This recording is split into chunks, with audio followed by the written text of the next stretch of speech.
My name is Laura. I'm a digital content manager working from home most days. My boyfriend, Tomas, is an eco-architect, quiet, methodical, and always thinking 3 steps ahead. We've lived together in Portland for almost 2 years. Lately, the city, the screens, and the routine had started to close in on us. That's why we booked the cabin. Portland had stopped feeling like home. Too many notifications, too many nights staring at the ceiling, pretending to sleep. So we booked a cabin on Airbnb, deep in the woods near Mount Hood. No neighbors, no signal, just forest. It sounded perfect. We left on a Friday afternoon. Tomas was driving. I sat next to him in silence, watching the city fade in the rearview mirror. First the buildings, then the suburbs, and then just trees. Miles and miles of trees. We played a quiet playlist at first, but as the road narrowed and the sun dipped behind the evergreens, we turned the music off. Neither of us said it, but we both felt it. That creeping heaviness. Like the woods were watching us pass through. Like we were intruding. The pavement turned to gravel. GPS failed, the signal dropped. Even the light looked different. Office. But we kept driving. When we finally arrived, the cabin looked just like the pictures. Wood exterior, small porch, tucked into the trees like it belonged there. But something felt wrong. I noticed it the moment we stepped out of the car. The first day was perfect. We arrived, unpacked, lit the fireplace, and made pasta with whatever we had brought in the cooler. The air smelled like pine, and for once, I wasn't thinking about work or emails or deadlines. Tomas set up a Bluetooth speaker, and we played a silly playlist from college. We danced around the living room barefoot, wine in hand. Later, we played card games, told each other weird stories from our childhoods, and laughed harder than we had in months. There was no signal, but it didn't matter. For those first few hours, the world outside didn't exist. But when the sun dipped behind the trees, the cabin changed. It was subtle at first. The temperature dropped more than it should have. The fire seemed to shrink even though we had just fed it. And the shadows outside the windows felt thicker. We were brushing our teeth when we both heard it. A single hollow knock on the porch. Just once. We froze. Tomas wiped the mirror and looked at me. "Probably the wood settling," he said, trying to smile. I nodded, but my stomach tightened. When we went to bed, we left a light on in the hallway, just in case. I woke up at 2:43 a.m. No sound, no dreams, just alert.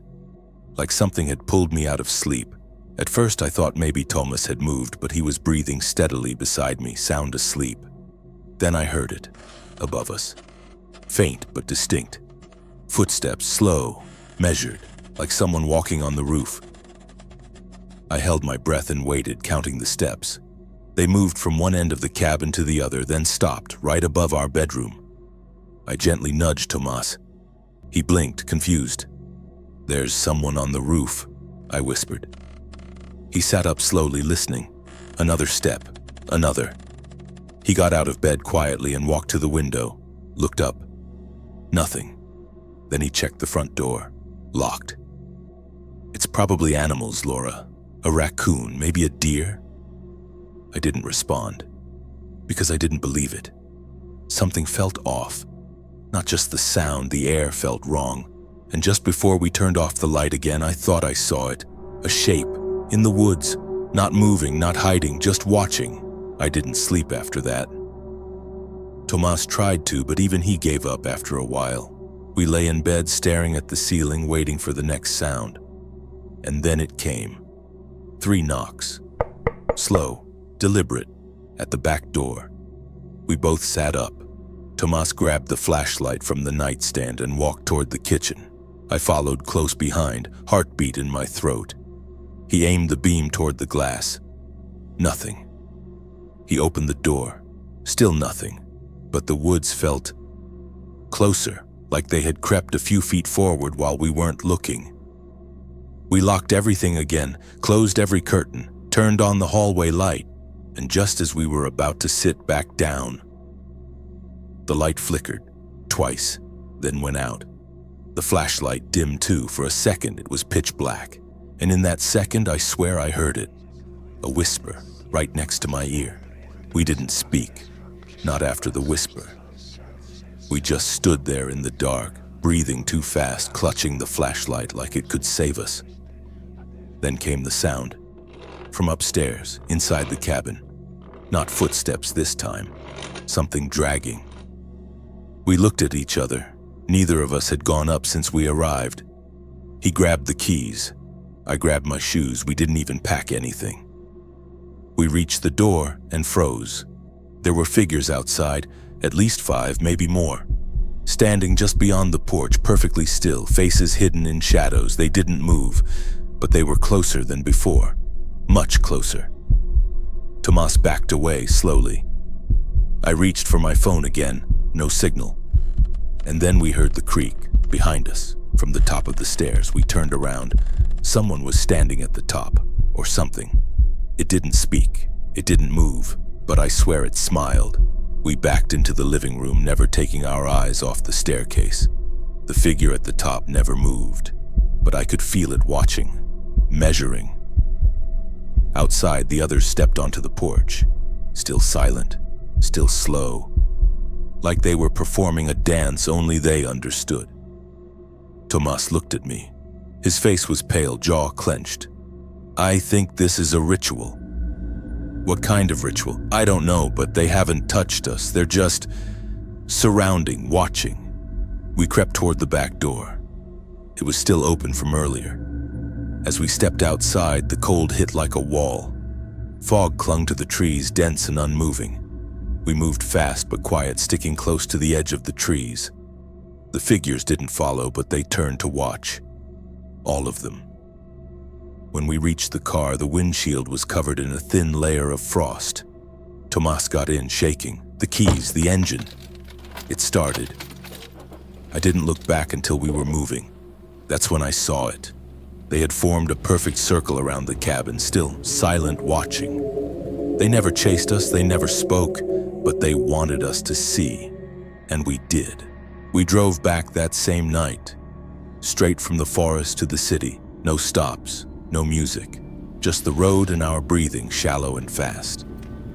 The silence in the car was different. Thick, like we were still being followed by something we couldn't see. When we got home, the first thing we did was check the Airbnb listing. Gone. No photos, no host, nothing. Tomas tried calling the number again. Disconnected. A few days later, I looked deeper. Found an old thread buried in a survivalist forum. People talking about a cabin near Mount Hood. Strange figures. Circles in the ground. No harm, just the watching. Always the watching. One message stood out. They never chased me, but they wanted me to know they were real. I still don't sleep well. Sometimes just before I drift off, I see the figure on the stairs. Sometimes I hear the whisper again. And when I pass by the trees at night, I don't stop to look, just in case. They remember me.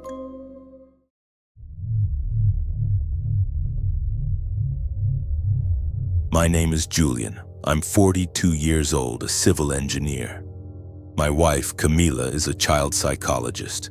We have 2 kids, Leo, who just turned 15, and Martina, our 12-year-old daughter. Each one in their own world, but we're a tight family, or we try to be. For the last 4 summers, we've rented the same wooden cabin through Airbnb. It's tucked in the woods near Lake Lanier. No reception, no Wi-Fi, just trees, water, and silence. It's our escape from everything. This year was no different. We overpacked, forgot the flashlight, argued over music. Leo complained about the heat, and Martina sang annoying songs the whole drive. The usual. But the moment we arrived, all the city noise disappeared like someone flipped a switch. The woods welcomed us with that scent of wet pine and living leaves. The lake was still. The cabin just the same. The kids ran to the dock before we even unpacked. Camila and I sat on the porch with 2 mugs of coffee, and for a moment, everything felt right again. That afternoon, while the sun filtered through the branches, Leo came onto the porch, towel around his neck. Dad, new neighbors showed up, the cabin at the end.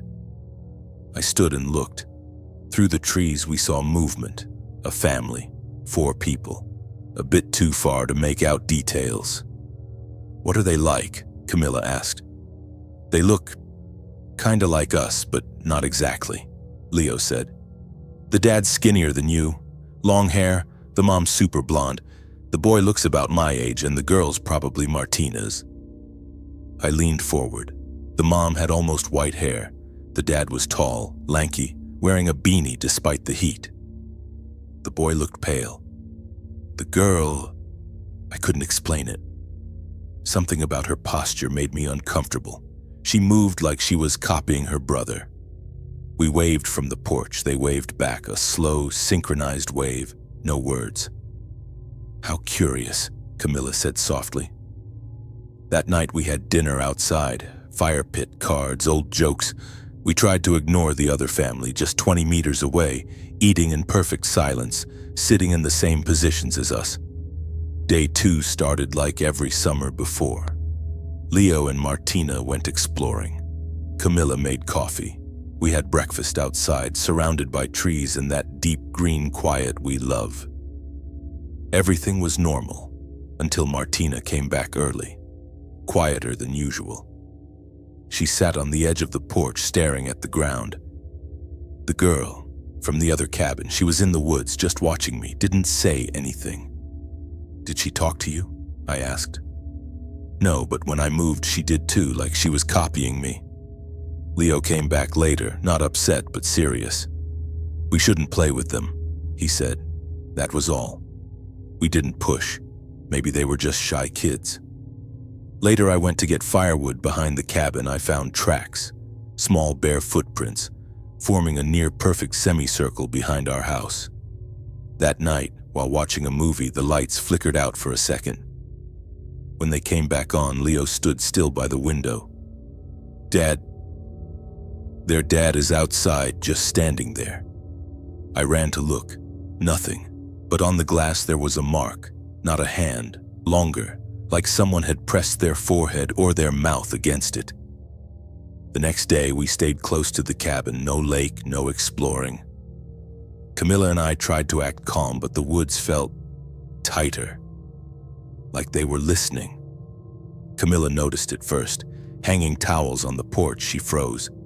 They're copying, she whispered. I looked. The neighbor family was mirroring us, the mother hanging clothes, the father chopping wood, the boy throwing stones in the lake, the girl sitting on their porch stairs just like Martina. But they were silent, synchronized, like someone was directing them. Later that afternoon, Martina helped me arrange the firewood and unintentionally formed a spiral in the dirt. That night, when we lit the fire, I glanced at their cabin. They had done the exact same spiral. Identical. Did you make that first? I asked her. She nodded slowly. The girl saw me from the trees. I didn't think she'd copy it. That night I double-checked every window. Set the axe and flashlight beside the bed. None of us really slept. At 3:17 a.m. there were 3 slow knocks at the door. I looked through the peephole. Nothing. But out there between the trees they were standing, all 4 of them. Perfectly still, watching the cabin. We didn't open the door, we didn't make a sound, just sat in the dark listening to the fire slowly die. Camilla held Martina tightly. Leo stood beside the door, flashlight aimed. I watched the nearest window, axe in hand. They didn't move, they didn't leave, they just stood. Eventually, they vanished into the mist, one by one.